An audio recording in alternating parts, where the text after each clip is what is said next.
Garbage and garbage management is a growing problem that must be addressed, because it is getting worse and worse each year. In America, the average American produces 4.4 pounds of trash every day.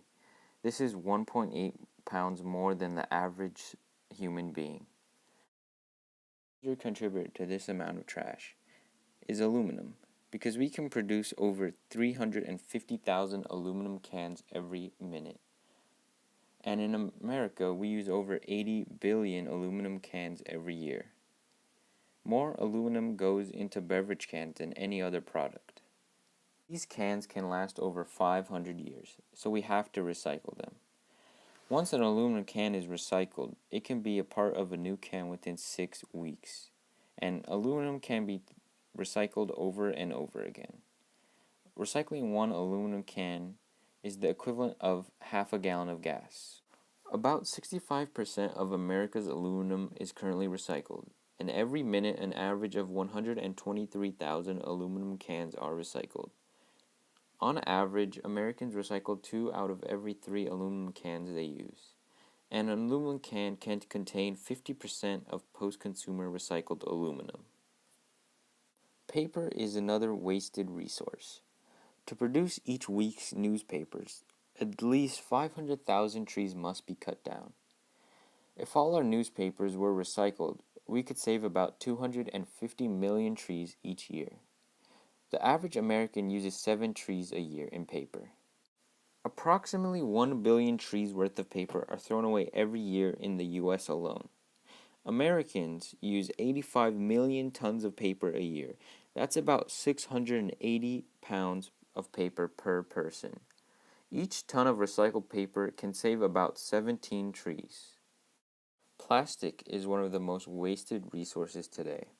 Americans use 2.5 million plastic bottles every hour, and most of them aren't even recycled. Plastic bags and other plastic garbage find its way into the ocean and can kill as many as 1 million sea creatures every year. Plastic will last over 700 years before it will start breaking up. Plastic is not biodegradable, and it will not decompose and get absorbed by nature.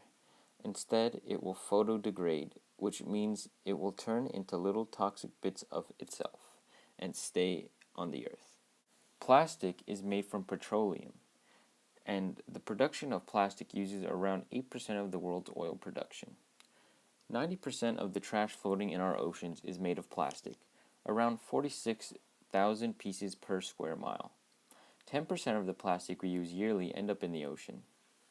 Another contributor to the massive amounts of trash is organic waste, or food. In the US alone, 30 to 40% of the food supply is wasted, equaling more than 20 pounds of food per person per month. And organic waste is the second highest component of landfills, which are the largest source of methane emissions. A way we can reduce our organic waste is by composting. Over 60% of what we put in our landfills is organic waste, such as food scraps, yard trimmings, and paper, much of which can be recycled by composting. The average U.S. household generates 650 pounds of compostable materials each year. Americans generate 250 million tons of garbage a year, and it has to go somewhere. Since 1960, America has tripled the amount of waste it generates. Every day, the U.S. throws away enough trash to fill 63,000 garbage trucks. Almost 1/3 of waste generated in the U.S. is unnecessary packaging, and only 1/10 of all solid garbage in the U.S. gets recycled.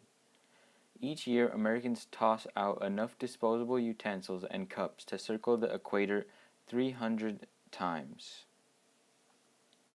According to the EPA, the U.S. has 3,091 active landfills and over 10,000 old municipal landfills, all of which create hazardous methane gas and eventually leach into the groundwater.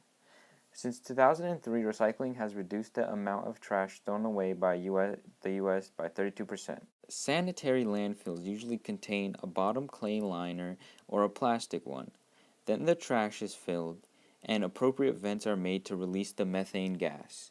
Wells are also created to get rid of leachate, which is water that has escaped from the landfill, and then is covered in topsoil.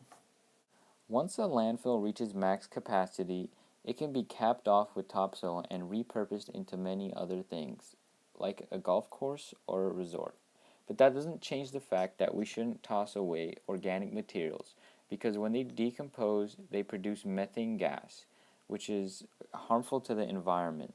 There are many ways we can fix this problem of overconsumption and overproduction of garbage.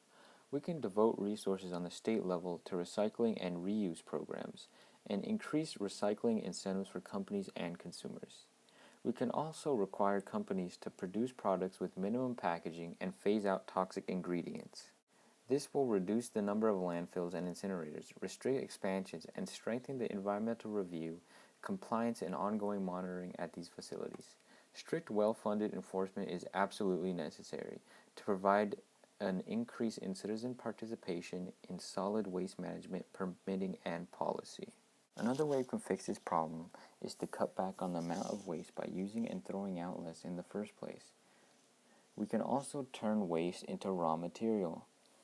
Recycling works, and it does so in several ways. It reduces the monetary and environmental costs of landfilling and incineration. It substitutes used materials for new materials, thereby reducing the demand for natural resources. It conserves energy, and it creates jobs in the community. Opponents of recycling argue that recycled goods are more expensive and that recycling takes away needed jobs. However, as more consumers choose to purchase recycled products and as recycling technology improves, the cost of these goods goes down, making them more competitive in the marketplace.